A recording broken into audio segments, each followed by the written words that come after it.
So this, again, this conversation is a perfect segue into our next step, which is be accountable. Be accountable. So all of this stuff that we're talking about, you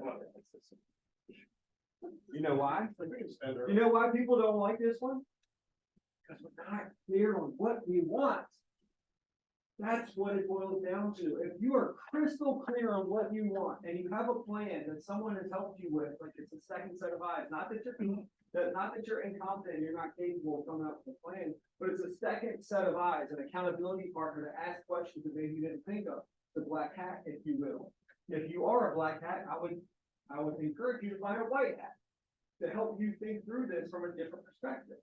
Right? So then now you've identified a plan, and now it's okay to be accountable because you know why you want the pool, or you know why you want the X, Y, Z. You know what that means to you and your family. I say family, but when I say family, think of the important people in your life. You don't have a family. I'm sure you have someone important. You don't have someone important. You probably have a dog. Sarah, I read an article somewhere that millennials are buying homes for their dogs. Like they want to have the space and the things for their dogs. Like it's a real thing. Man, you have some little beliefs around money. We better talk about this later. Goodness gracious. All right, so go back one. Actually, that's really small. Go to the next one. Okay, this is good. Okay, so and life happens, right, guys? Like there's going to be stuff that happens in our life. It talks about being a victim versus being accountable. There will be times where we do have victim mentality. All of us will have it. Now, whether or not we stay there, that's the conversation we have to have, right? So you see on the left-hand side, being a victim, they don't seek reality. Like they are convinced that the world is against them. They're convinced that they never have any good luck. You ever heard anybody say that? I'm lucky. I'm not lucky. I have the worst luck.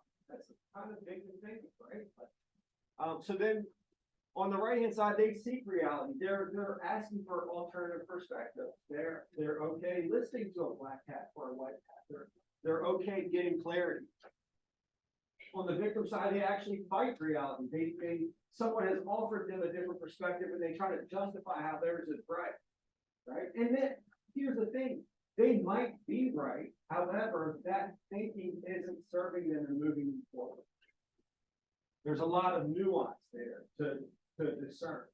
And you all can, you don't have to mention any names, but you can look at the left side of the equation or right side of the equation and say, okay, who fits on this side? Who's on that side? You get to make a choice. What side you want to live on? It's really just a choice that you can make. I choose to say everything's always my fault. It's easier that's like my system. It's always my fault. I don't care what happens, it's my fault. Like I've said on like our calls, like if my wife were to leave me, it's my fault. She's a free agent. Any guy out there can talk to her. So it's not like I have her hidden away in a cave somewhere and she can't be accessed to anybody. So like she can be approached, like we're all approachable, and if she were to feel a need to start doing it's not his fault, it's my fault. Because I wasn't delivering something I should have delivered. So to that point, you're teaching a really awesome class in how many days? Quantum Leap? It's next Tuesday, so 6 days. So it's Thursday. So, yeah, it's a Thursday, right? It's Tuesday. It's on the 12th. I hope it's on Tuesday. Okay.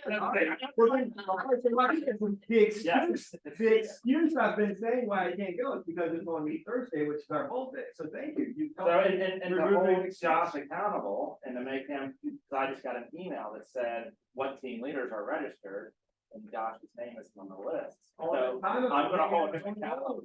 I guess I'll be there Tuesday because he just told you all that he thought it was Thursday, which means he has an open calendar on Tuesday. There we go.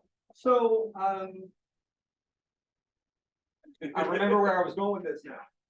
When Gary does Quantum Leap and talks about his life and the lessons he's learned, he shares a story about when his wife. I mean, you guys know the story about when Remax came to town and all his top agents overnight went to Remax, all the administrative staff went to Remax. And then his wife left him for the Yeah. person who runs the Oh, bank, really? right? Like, so all of his agents, his support staff, and his wife left him for the competitor, right? So, Did he finish, like, did he help rebuild? Like, when I was at Remax movie, or did he help rebuild in general? Gary, Yeah, he helped, he was like a sales manager for another real estate train, I'm gonna train. Wasn't another real estate Yeah, training guy. yeah. he got to a point where the business owner didn't want to do the things to move forward, so Gary's like, Yeah, "Oh, if fine, if I'll you just think do it the myself." business around you, I think the business around the people, Right. and we have a.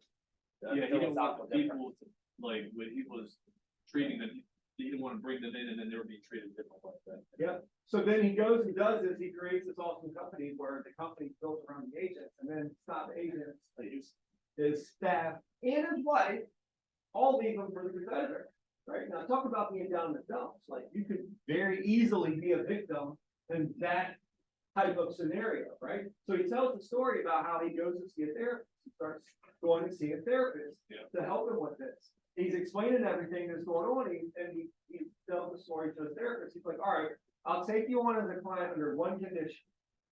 We can only talk about your ex-wife for 20 minutes. And then we can never talk about her again, ever. He's like, what do you mean? Why? Why? And he's like, goes through and starts asking these questions, but okay, because it all comes back to you. All right, you were in a marriage for the wrong person, and you seem to be a person of traditional beliefs, traditional values, traditional, what's the tradition, right? Who asked who to marry who? Well, I asked her. Like, okay, so then it's your fault. You married the wrong person. You married the wrong person. Right? I mean, it's like, that's that, like, "Oh, I don't want to talk to you anymore. It's like, tell me what I'll see you later." Right? But it's that hard look in the mirror that we often avoid because stuff feels good. Well, most of the most powerful conversations I've ever had in my life did not feel good enough. And it's not very easy to have difficult conversations with yourself without somebody else helping you have those conversations, because we all want to be happy, we all want to feel good. Like, so it's easy to subconsciously avoid going, right? It's making sense. I think, like, I live by a good, I summarize this one phrase, and it's like, and my kids know this, my wife knows this, like, people around me know this. If you're not willing to make a change, you lose the right to bitch. So either do something about it or don't do something about it, but don't come to me bitching about it. And that's kind of like it's how I think in my head be accountable. When somebody in your environment is a victim, how do you help them shift? If you know that they are capable of. I would say. Yeah. Well, something. I don't. But ultimately, I would start pause, and ultimately it's gonna come back to like, the problem's probably you, because you're just continuing to bitch about this, but you're not actually making the changes. What have you done? That conversation comes long down the road. Yes, yes, this would be after multiple therapy sessions. But at some point in time, this conversation is now binary. We're in time, because I will not, so I've had a team since 2012. And I keep a scoreboard of all the agents that have been in admin and people that have been in and out of this team, and I'm up to about 117 now. So for those that want to build a team, now I did a lot of things the wrong way, so I didn't follow systems and models. However, and I don't take pride in this. It's like, oh, cool, I fired 117 people, but it's like but they're all my fault. Every single one of them is always my fault. But there's some conversations where you get sucked into an accountability conversation, and you're having a weekly conversation, and it turns into like they're not willing to make a change. And at some point in time, I'm done. So I have to because we're just wasting our time. So you can stay, you can hang around, you're just not getting my time. You asked a really, really good question, and it's very subjective. So I'll be fully transparent and vulnerable. I've already shared that I have a grandson who's 4. Well, my daughter, who is his mother, just turned 20, and she is a victim. The whole world is out to get her. It's like, it's unreal. Like the world that she lives in, the dimension she lives in. Like, we're like, how does she even see this? How is this even possible? Like, it's just so sideways from the way the rest of us see it. And it's very challenging to get through that because she refuses to see it. Now, she's my daughter. Can't fire her. Right? Can't fire her. We're getting close to the point where I can fix her. Right? So there is that. There is that, but it's challenging. So it's like, it depends on where this puts that in your life. If it's in a business or somewhere where it's not direct family, well, you can use this. But I gave you the question already. Is this thought process opening or closing the space for opportunity? I understand, I hear the way that you feel, but is this opening or closing the space for opportunity or possibility? Right? Let's use an extreme example where sometimes we have no control. Let's say someone, and if this is you, I apologize if I hit a chord with this. Let's say someone gets a cancer diagnosis, right? Well, there's a couple of different things you can do here. You can move forward with treatment, and you can choose to have a positive outlook, or you can play victim and be stuck in woe is me. And the choice is yours. You can do either one. Now, I'm not saying it's easy, but science has shown people with a more positive mindset have a better rate of beating cancer. So the question, all right, look, Cynthia, I know this is tough. I know that it sucks. Life has dealt a raw hand. But it's the way you're approaching this, the way you're thinking about this. Is this opening the room for possibility, or is it closing the possibility? And then just have a conversation around that. So I'll tell you, And it's not a one and done, right? It's one after another, after another, after another, and ultimately the person will start to move toward or move out, and then you're left with it. yeah, usually you won't even have to fire them, they'll just quit. So it usually never gets to that point where I'm like, hey, listen, by the way, this doesn't work anymore. Yeah. Usually, at some point in time, they're like, okay, they decide that they're going, so I don't think I've really fired many people at all. They tend to Coach them out. Coach them like that. Today, what I will do is I will ask more questions up front in the interview process, if I'm looking to make a hire. Tell me your history, how has this shown up? I'm looking for patterns in the words that you're using.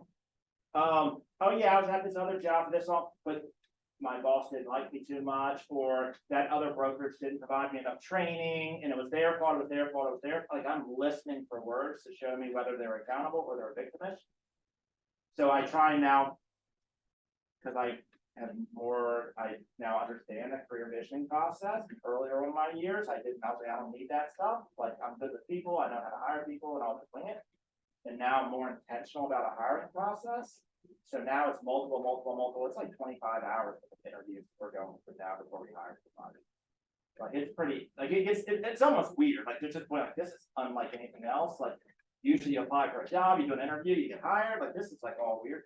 But I'm trying to spend as much time up front to prevent having to have those dialogues in the back end. Now, the funny thing about what you just said about cancer, true story.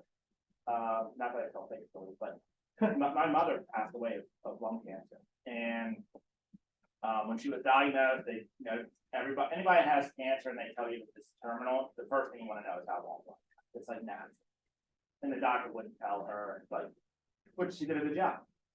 And I would text message her every single morning a motivational interview. Every single morning a motivational interview. Every single morning a motivational interview. And she went through her scans and stuff like that, and the lesion or tumor or whatever they call it had shrunk. Good news, that's in a good direction. Now the doctor was telling me all we're really trying to do is buy more time. Ultimately, like, this, it's not curable with her type of lung cancer, but we're trying to buy time. So he said, we're gonna put her another round of treatments, We're walking into the oncologist. We're walking into the oncologist, and my mother is telling me how she wants to go, my mom likes to fish, and she wants to book a charter fishing trip. So her mindset walking into the oncologist is, I want to book a fishing trip, and she also want to book a vacation and go somewhere. So that's a pretty positive mindset, wouldn't you say?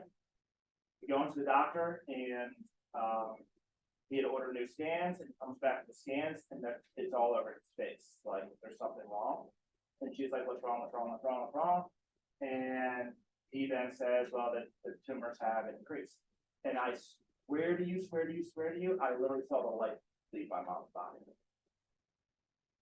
From that one word, that one phrase, from that period on, she didn't leave the house, didn't get out of bed for like 2 weeks. She lost like 25 pounds, and a couple months later, she was gone. So she went, whatever, 9 o'clock a.m., I want to book a vacation, go on a charter fishing trip. By 10 o'clock, I'm dying. All because of the words that I literally pulled the doctor aside. I said, you know what you just did to her? I said, you just killed her. Because she had given up hope of anything that was possible in that moment, just by a couple of words that he said. So just interesting how powerful the mind has been. Not saying that I could have cured it or it could have, but Although, to see that. let's say she continued to live the same period of time, right? Let's say you did. She would have had a more fruitful life. A more fruitful life, more enjoyable time left during that time that she had. So it's just like, it ultimately comes down to a mindset. And it goes back to life happens. It's not fair. No one ever said it was going to be fair. No one ever said it was going to be easy. Sometimes we get dealt with shit hand. And ultimately, how we think about it, how we think through it is what determines the quality of life that we have. There's a book written about a guy, I think it was like an autobiography about a guy in a concentration camp that continued to choose happy every single day. Yeah. He just continued he chose to be happy even in a concentration camp. I don't know the name of the book. I never Something for meaning. Yeah, that's search. A man search for meaning. Yeah. Yes. Okay, so it's just like, that's being accountable, right? That's not being a victim. It's like, I'm not gonna let my circumstances determine how I feel and how I behave. I'm gonna still continue to choose to be happy. I'll tell you another interesting story around mindset. And I think this mindset goes into limiting beliefs. Mindset ties to all this stuff. My mother, once again, so, a couple months later, she lost a lot of weight, was going to the doctor, and the doctor's like, listen, like, at this point in time, she needs to go to hospice. And I'm like, how much time does she have? It's probably about 2 weeks. So the cancer had spread all over her body. So we're about almost 2.5 weeks into this. And I happen to know the nurse at the oncology ward, because her husband works in our office, or still works in our office. I just don't know.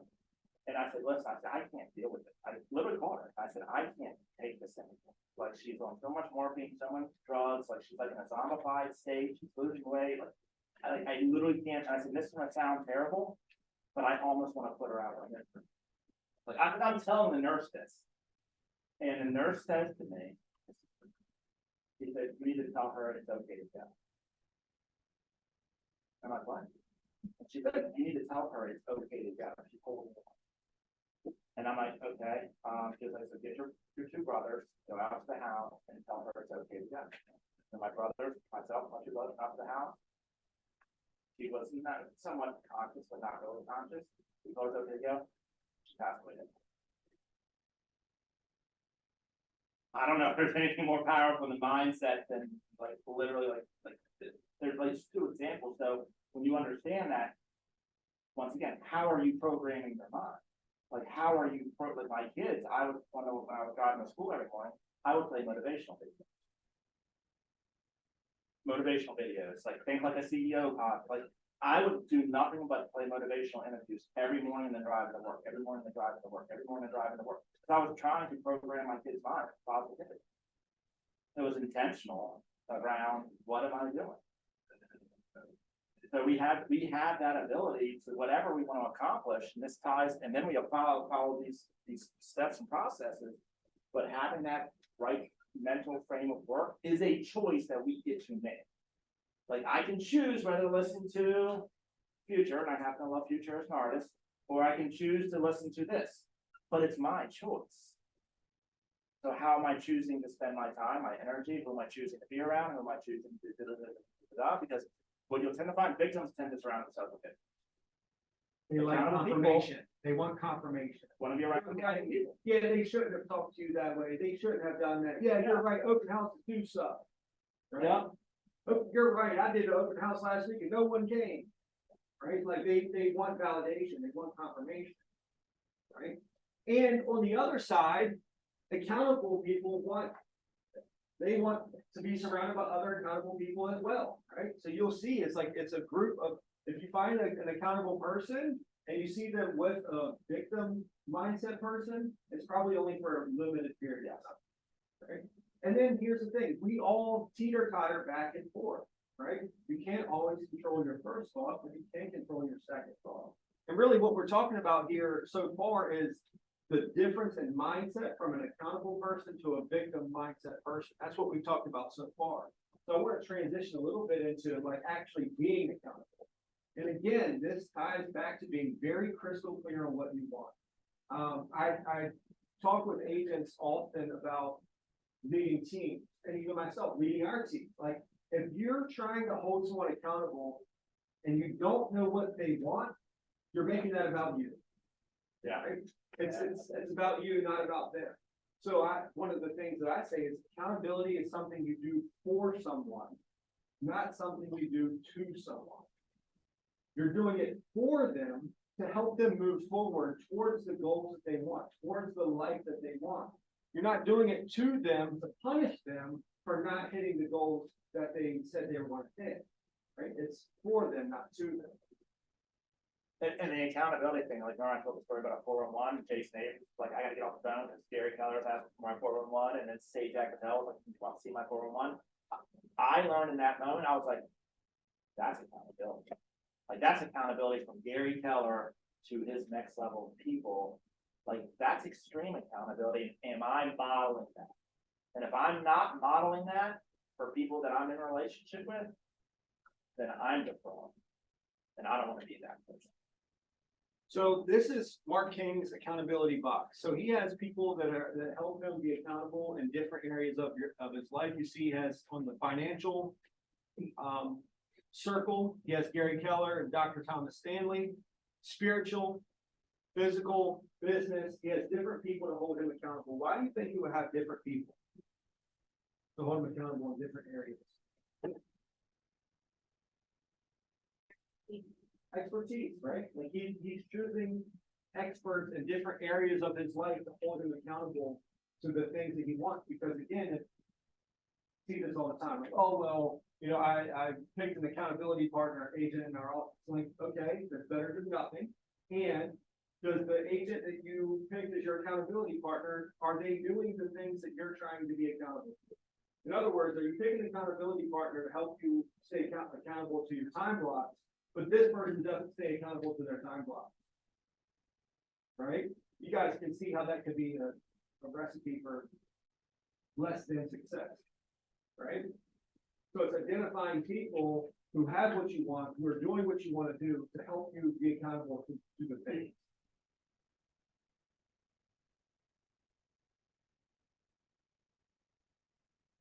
Angie was with us earlier, she popped out. But Angie was talking about the network earlier. Again, this is one of those things where it's like knowing people, being connected inside of the ecosystem, you'll be aware of who's doing what and who can help with certain things. You'll be also more aware of the resources available. So rather than breaking out into groups, does anyone currently have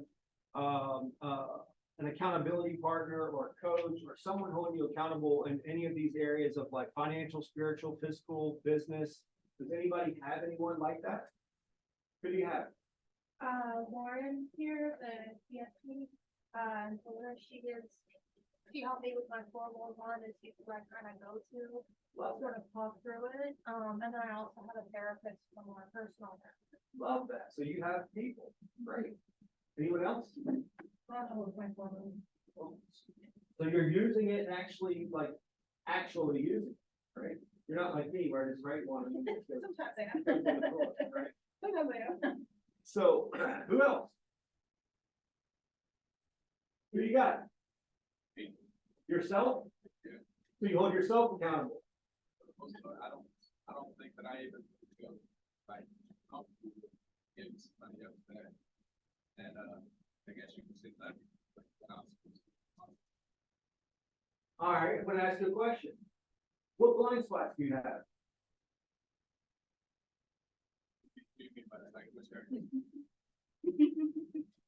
Trick question. So the thing is, like, you don't know what your blind spots are. If you knew, they wouldn't be blind spots. We all have blind spots, right? So that's where it's great that you're highly accountable to yourself. And I would be interested to see where you would be at in the areas that are important to you in your life. If you had someone helping you see your blind spots to help you grow fast.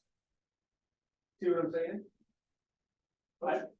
I think accountability, here's my opinion, accountability is an earned exercise. Meaning that I've got to be in enough of a relationship with somebody that I believe that they have my best interests at heart. And then I'm okay with, like, I'm not okay, honestly, with some complete stranger just telling me what I should be doing, shouldn't be doing. If they don't know me, they don't know where I'm going in life, they don't know Your like, skill set. they don't know my skill, like, you don't know anything about me. And you're like, well, you should be doing this. I'm kind of like, yeah, okay. So like, you don't even know me. How do you know what I should be doing? But what you look like you might go to the gym every once in a while. Like you just Like, or you're about to go to. and I'm okay saying it, but here's what I think about, like, I know for myself, if I go to the gym, I'm probably going to get X results. If I go with somebody else, if I were to go to the gym with you, I'm probably going to push myself a little bit harder because you're there with me, and you don't. It's like the question is, do I trust you enough to hold that bar when it's coming? Well, no, that's a great analogy. Just imagine you're on the bench, you're doing a bench press, you're going for your PR on the bench. Sometimes a person, it just looks like they're touching the bar. Sometimes they're not even touching the bar and you're able to do more because you're more comfortable that somebody's there to grab that bar so it doesn't fall on your chest. It's the same thing with an accountability partner in any area of your life. It's the same thing. If this person's already further along, or maybe they don't even have to be further along in their own journey, but they've helped other people in their journey be further along than you are. I like to use like Bill Belichick. Like everybody knows who Bill Belichick is. He's won more champions as a coach than he ever has as a player on the field, right? So if you just looked at him like, okay, well, how many have you won as a player? Well, it's not apples to apples always, right? But you do want to make sure that somebody is skilled and they have a track record of some degree in the area that you're trying to move forward. Okay. Like you don't go see the marriage counselor that's been through 4 divorces, right?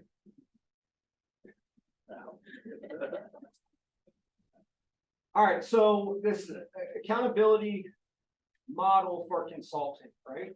So it's pretty easy. This is actually right out of MREA. This one. And by the way, just for people that have accountability, Marriage counseling. We're still laughing. accountability is not a therapy session. Like this is a framework for an accountability conversation. It's not down, well, my dog, ran out of the house and I've had a problem with my kid. And like, that's a therapy session. That's a different conversation. An accountability dialogue, just follow this, follow this conversation starter dialogue. Follow this format. Don't stray. Like, this should be short, sweet, to the point. You need a therapy session, that's a whole nother conversation. Yep. So what was your goal? How did you do? How do you feel about it? Based on how you did, what is your goal and what do you need to do now? Right? A trap that I had fallen into at points was when I didn't hit my goal for the week or for the month or whatever it was. You don't wait till the end of the year to have this conversation. That's done weekly, right? What was your goal? How did you do? In the past, for a long period of time, I thought I was supposed to feel bad when I didn't hit my goal for the week, right? So when I thought I was supposed to feel bad, guess what I did? I felt bad, okay? It's okay to not feel bad for not hitting your goal. It's okay. Because when you don't feel bad about not hitting it, you're more likely to move forward next week, this week, right? Now, I know it's a little nuanced compared to what we said earlier, where it's like, if you have this goal and you don't hit the goal, you should have some emotion attached to it, but that's over the course of a year, Yeah, 2 years, and it's 3 not about, years. think about it like. The question is it a meaningful goal? Are you willing to do what it takes to hit the goal? Knowing that you may not hit it, but at least you're building the habits, you're building the mental toughness, you're building all the things that you need to build to hit the goal. If the goal is just like, I'm just winging a thing, bullshit for a goal, that's a whole nother matter. Then I know I'm not going to do. For example, I know next week we want to have a conversation, and I'm probably not gonna hit my goal this week, because I'm here all day, I'm in Bold tomorrow, we were off on Monday. So it's like, I'm gonna have a conversation next week, and it's gonna go something like, hey, what was your goal? This was the goal. How did you do? Well, I fell short. How did you feel? I'm okay. I taught 6 personal perspectives all day. I was in Bold on Thursday all day. Monday was a holiday. What's that? Quantum leap coming up. Yeah, quantum leap coming up on Tuesday, like, I'm okay with it, like, I'm okay with it. Now, if it's just I sat around, creating social media graphics, then no, I'm not okay with that, right? I got distracted, I can course correct, right? And this is very simple, like I said. Based on how you did, what's your goal and what you need to do now? And it's like, okay, is there anything that might keep you from doing that? No, great, go do that. If you needed training or support or anything else, something I can help you with. No, I don't need your help. Okay, great. Now whose problem is it? You now have to own your life kind of thing. Like it's not, oh, this and like that's what wore me out was I was doing accountability dialogues that were more 45-minute therapy sessions about all the reasons why things can go didn't go the way that I was expecting. I needed to nip that in the bud and just follow the framework.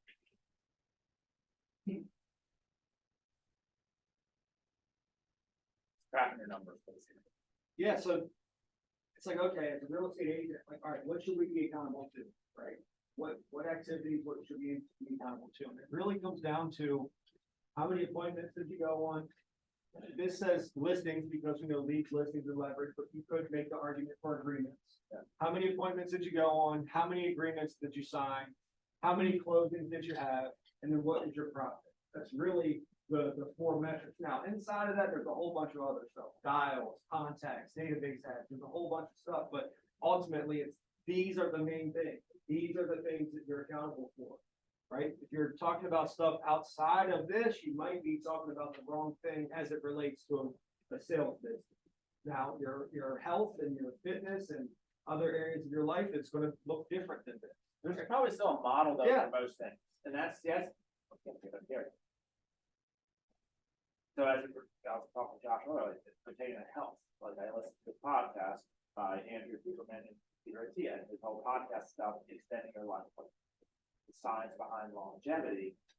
And he talks about these key metrics that you like taking your blood pressure like quite often. I got a heart scan done, even though I have no reason to get a heart scan done. I listened to the podcast and I'm like, you get a heart scan. And the most amazing thing happened, like my insurance would not cover a heart scan. I walked into the heart scan place and I was like, I had to fill out this questionnaire. She said, why are you here? I'm here to get a heart scan. Yeah, I know, but why are you here? You don't have any of that stuff. That's the point. I want to not have any of that. So I want to get a heart scan. And she looked at me like I was absolutely crazy. It's wild. She looked at me, she was like, it's your money. It was $100. You're like, it's my life. Like, yeah, like. But isn't it crazy how it has to get there for the, oh, now you come. Yeah, because we're solving the problem rather than preventing it. So I get my blood work done once a quarter. So imagine, all right, the heart scan's $100 to make sure nothing's. bad, And but there's a 95% chance that I will not have a heart attack in 5 years. You think I sleep a little easier at night? Like, you think my anxiety has come down a little bit? But a heart attack's a lot more expensive than $100. A lot more expensive. Right? It's just wild. Nobody talks about this It's stuff. wild. So Are you serious? It's $100.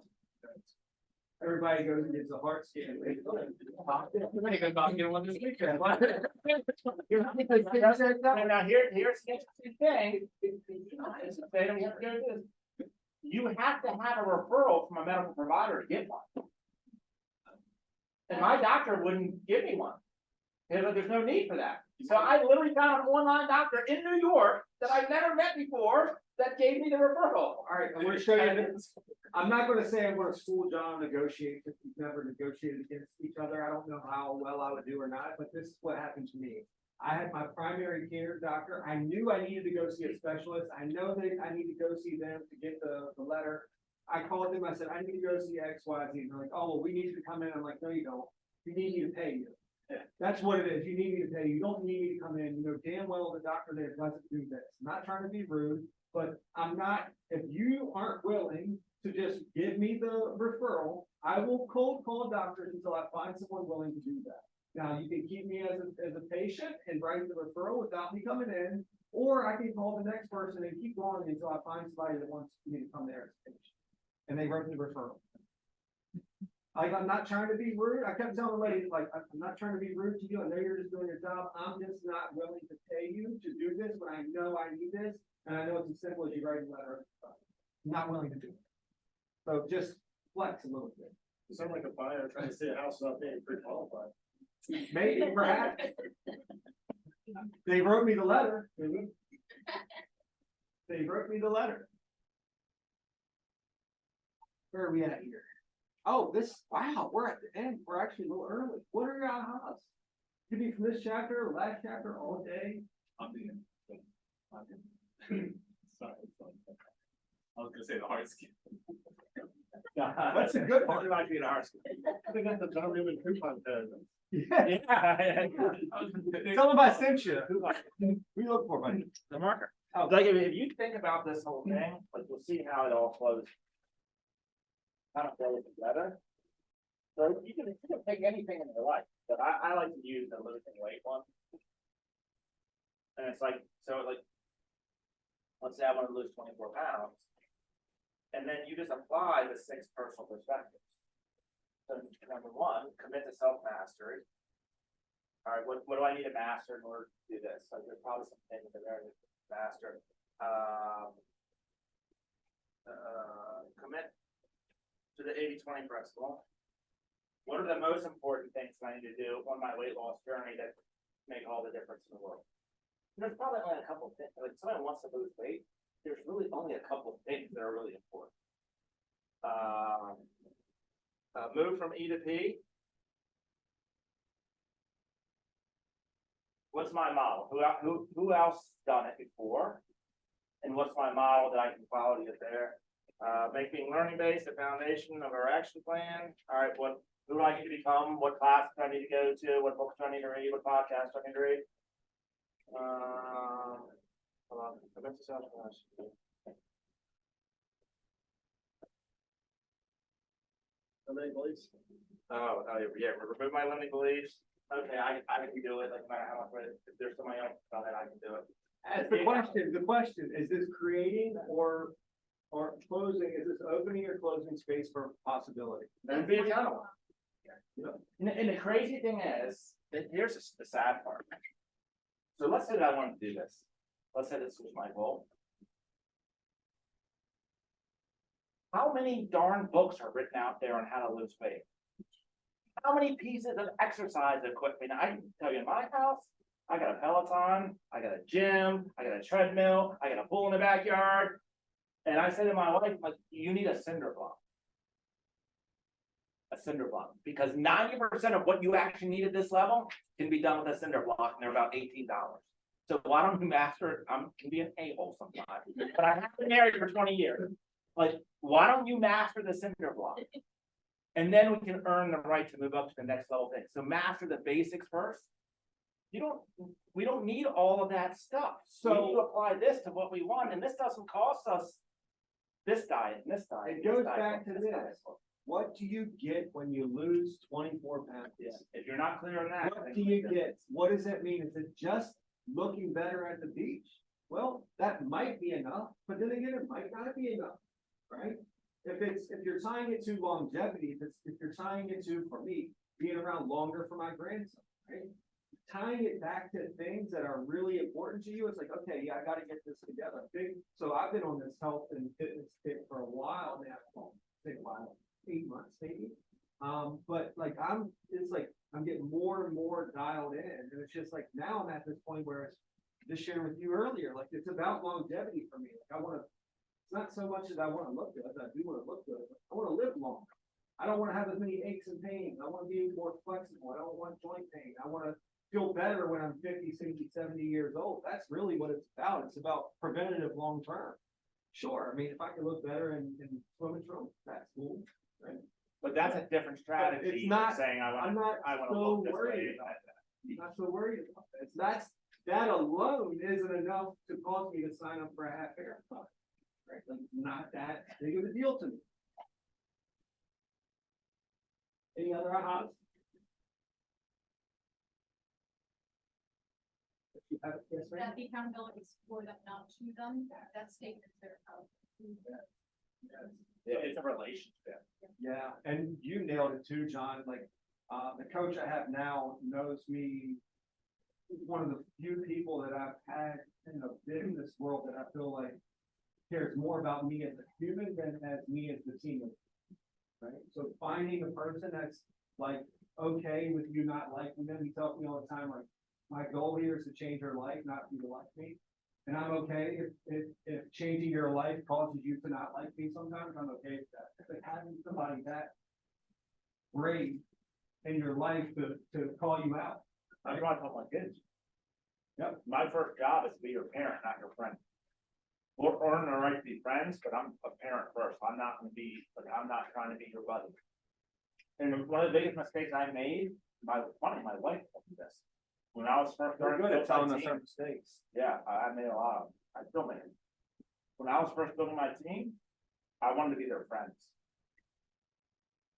I didn't want to be their leader, and then a difference, because then that friendship builds to this, and then it becomes difficult to go back and then reframe some of these conversations. Like, I want to be your boy, like, I want to be, the cool guy, like, And the thing is, it's your John, leader first.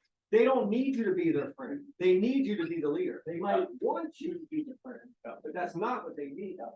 And it's just like us. We need people in our life to be the leader, to be the person to hold us accountable. Friends have a place and a purpose, but it's not our accountability part. Right. Anything else? I'll say just the last thing, maybe the last thing. I thought it was my aha, but I might have been, it's like, oh, it's different. Like you said, that it's okay, it's okay to be happy, you don't think you're going. Yeah. It's just awareness, right? Like, you feel like we're supposed to feel bad. Like, it's okay. If you don't feel bad, it's okay. I would question the goal and then also look at circumstances. Life happens, right? Like, it's stuff happens, right? Anything else? The power of the words. Oh, yeah. What? Power of the words. Power of the words. Yeah, words matter. Words matter.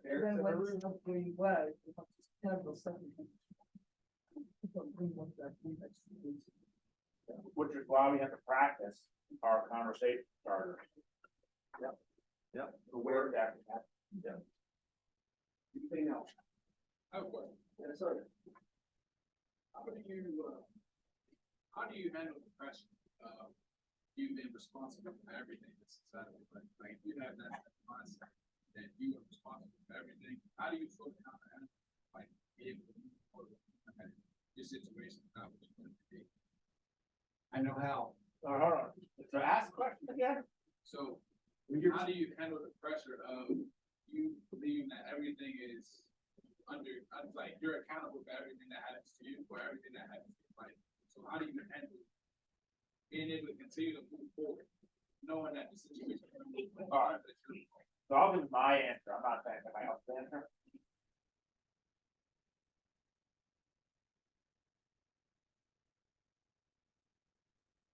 I don't believe that I'm in ultimate control. I believe that I have control over the choices I make. But for me, I don't have that pressure because I turn it over to somebody else there. That's my answer. So, I mean, that's just, but I'm very clear about that. Like, I'm gonna do the best that I can do, but ultimately, I'm clear on that side of me. So that's what works for me. Because trust me, if I thought I was in control, I'd do a lot of dumb shit. Well, So I have to get out of, now, I thought you were asking the question, how do I manage the pressure of feeling I have other people that I'm responsible for? Okay, yeah, so for me, I just say, okay, I'm turning it over to somebody else. so for me, I'm not a religious person, right? So I ask people, don't judge me, I won't judge you, like, that's, it's just not me, right? So for me, I just focus on this, what can I control? What can I do? That's it. That's it, like, where's my DNA, what can I control? And a lot of it has to do with people's feelings, right? I am not responsible for other people's feelings. No one in this room is responsible for other people's feelings. Now, that doesn't give you permission to be a jerk, right? However, if you do something that causes someone else to be upset, that's their emotion they have to deal with, right? That's on them. You can't take onus of that unless you're just being a jerk, right? It's very nuanced. So it's just owning what you can control, doing your part, and owning your DNA in a situation. Back to Gary Keller's story, he had to own the fact that he asked this woman to marry him. He asked the wrong person. He had to own that, right? Now, it didn't work out. Okay, back to the slide.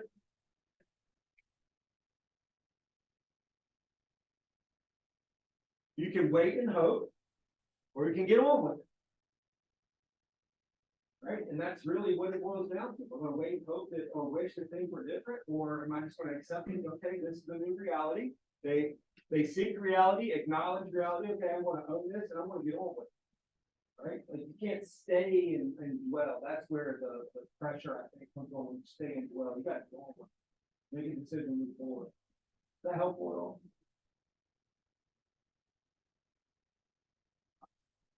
But I can't control if I drive out to that parking lot, some food falls from my airplane and kills me. I can't control that. What did you just say?